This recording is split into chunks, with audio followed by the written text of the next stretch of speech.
On the same day, two things happened. U.S. Secretary of Defense Hegdes stood at a press conference and announced that the United States had officially launched Operation Economic Fury, aimed at financially strangling Iran. Treasury Secretary Besson followed up, saying this was a form of financial bombing.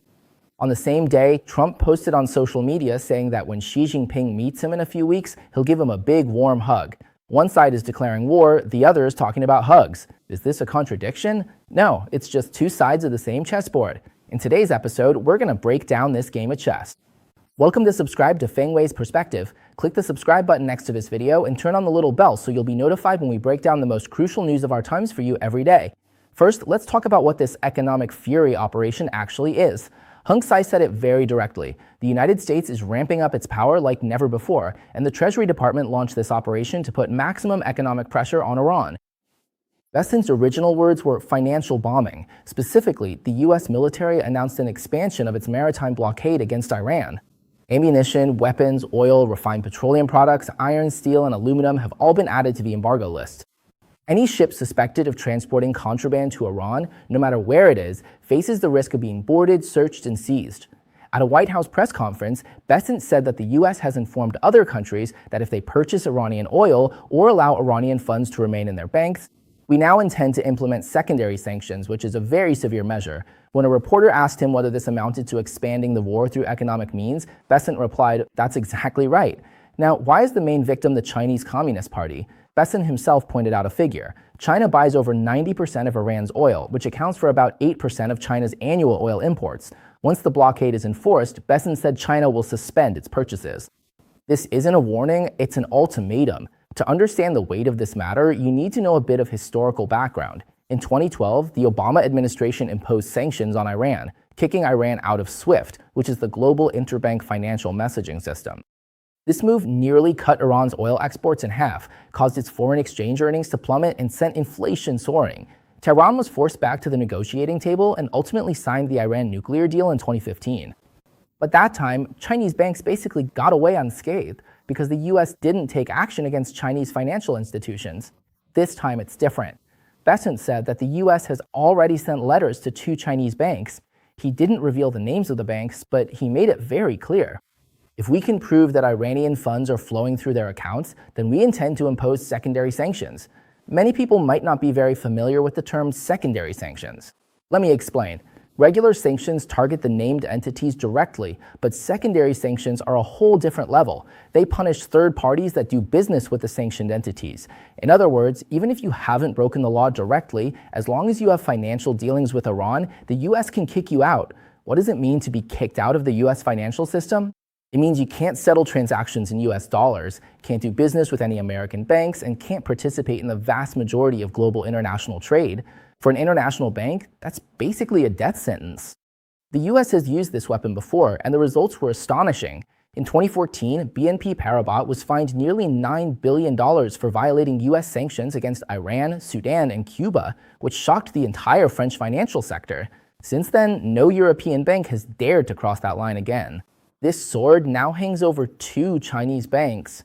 Their choice: keep moving Iranian funds and lose dollar access, or cooperate with the US and end CCP oil trade with Iran. What will they choose?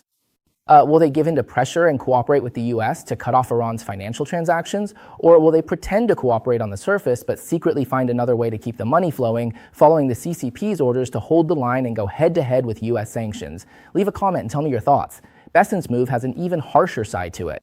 At the same time, he also set his sights on another pillar of Iran's economy, the backbone charitable trusts. These charitable trusts, controlled by religious figures, make up a huge portion of Iran's GDP. These are the core payrolls that the clerical regime relies on to pay loyalists and keep itself running. U.S. officials believe that if this financial lifeline is cut off, the regime's ability to pay its insiders will collapse, and that would be the real blow to shake the very foundation of the regime. This approach is exactly the same logic the U.S. used against the Soviet Union back in the day. Not a direct confrontation, but something different. It's about making the system bleed from within. Per the Washington Post, the U.S. is sending 10,000 more troops to the Middle East, including 6,000 from the USS Bush Strike Group and 4,200 from the USS Bataan Group. With the more than 50,000 troops already there, the total force is now close to 60,000. At the same time, ground operation plans are already being drawn up, including special forces securing nuclear materials and Navy SEALs landing along the coast to seize the Karg Island oil terminal. Hegseth put it in a very vivid way. We've only used 10% of the world's most powerful navy, and your Iranian navy is already down to 0%. White House Deputy Chief of Staff Miller gave an analysis of the current situation that I think is worth listening to carefully. He said that Trump has put Iran in check, and this move has a unique feature. No matter what Iran chooses, the U.S. wins. If Iran reaches an agreement, the world will be at peace, and the U.S. wins. If Iran refuses and continues to be blockaded and bombed, the global energy supply chain will bypass Iran and be reorganized, with the U.S. leading a new energy order. Still a win. Iran's only choice is to decide how it loses. But this game of chess isn't just aimed at Iran. In the same week, U.S. Secretary of Defense Hegseth flew to Indonesia. He met with Indonesia's Minister of Defense, announcing that the two countries would upgrade to a major defense partnership and sign multiple military agreements. Why is this important? Because about 2/3 of China's global maritime trade passes through the Strait of Malacca, and 80% of China's energy imports go through the Strait of Malacca. This is the CCP's lifeline. More than 20 years ago, the CCP's leader at the time, Hu Jintao, raised the issue known as the Malacca Dilemma. He was well aware that if the Strait of Malacca were ever blocked, China's industrial and military machinery would grind to a halt due to an energy shortage. To get around this predicament, the CCP spent 20 years pushing the Belt and Road Initiative, trying to open up a land route for energy transport. But now, with Indonesia siding with the United States, control over the Strait of Malacca is essentially in one hand, along with the Philippines, Australia, Vietnam, Taiwan, and Japan. The encirclement arc from the first island chain to the Indian Ocean is quietly closing in. Trump has already secured the Panama Canal, Venezuela, the Strait of Hormuz, and now the Strait of Malacca. Some people say Trump is just a businessman and doesn't understand the military, but many forget that Trump actually attended a military academy. Robert F. Kennedy Jr. once revealed that on Air Force One, Trump could casually pick up a blank sheet of paper and draw the military deployments of various Middle Eastern countries from memory. Only someone with a map in their mind can make such strategic moves in this game of chess. Now, let's go back to the question at the beginning.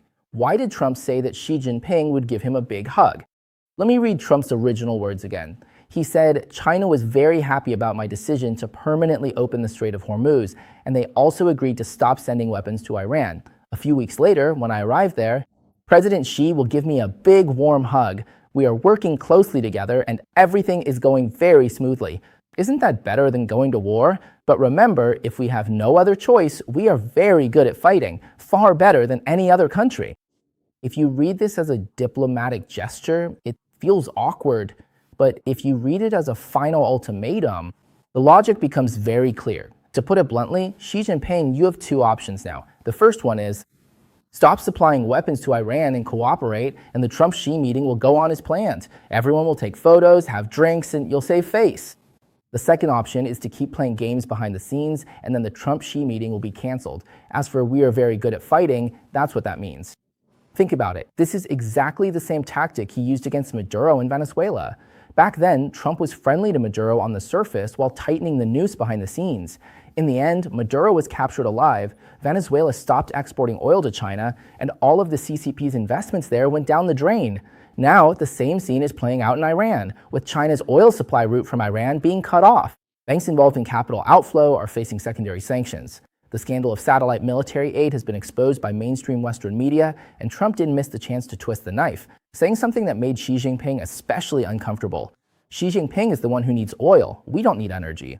This is the CCP's biggest weak spot. That comment hit right where it hurts.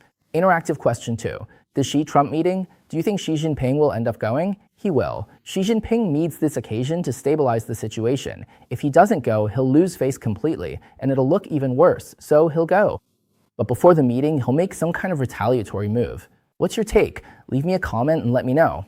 Lastly, there's something that a lot of people might think is just a side note, but I think it's worth mentioning.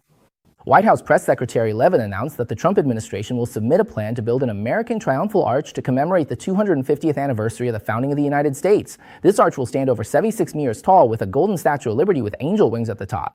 The front and back will be inscribed with the nation's blessings under God and the lofty ideals of liberty and justice for all, far surpassing the Arc de Triomphe in Paris. The triumphal arch itself, something invented by the ancient Romans, was meant to send a message to everyone. We have won. This is our era. Levitt said that even after everyone here is gone, our descendants will still be inspired by this monument. When an empire announces the construction of a triumphal arch, it's not just talking about a single war, but making a statement about its judgment of the entire era. Trump believes that what he won wasn't just against Iran, but a much bigger game. A few weeks later, this is Feng Wei in Beijing, and you're watching Feng Wei's Perspective. If today's episode was helpful to you, please share it with more friends. See you next time.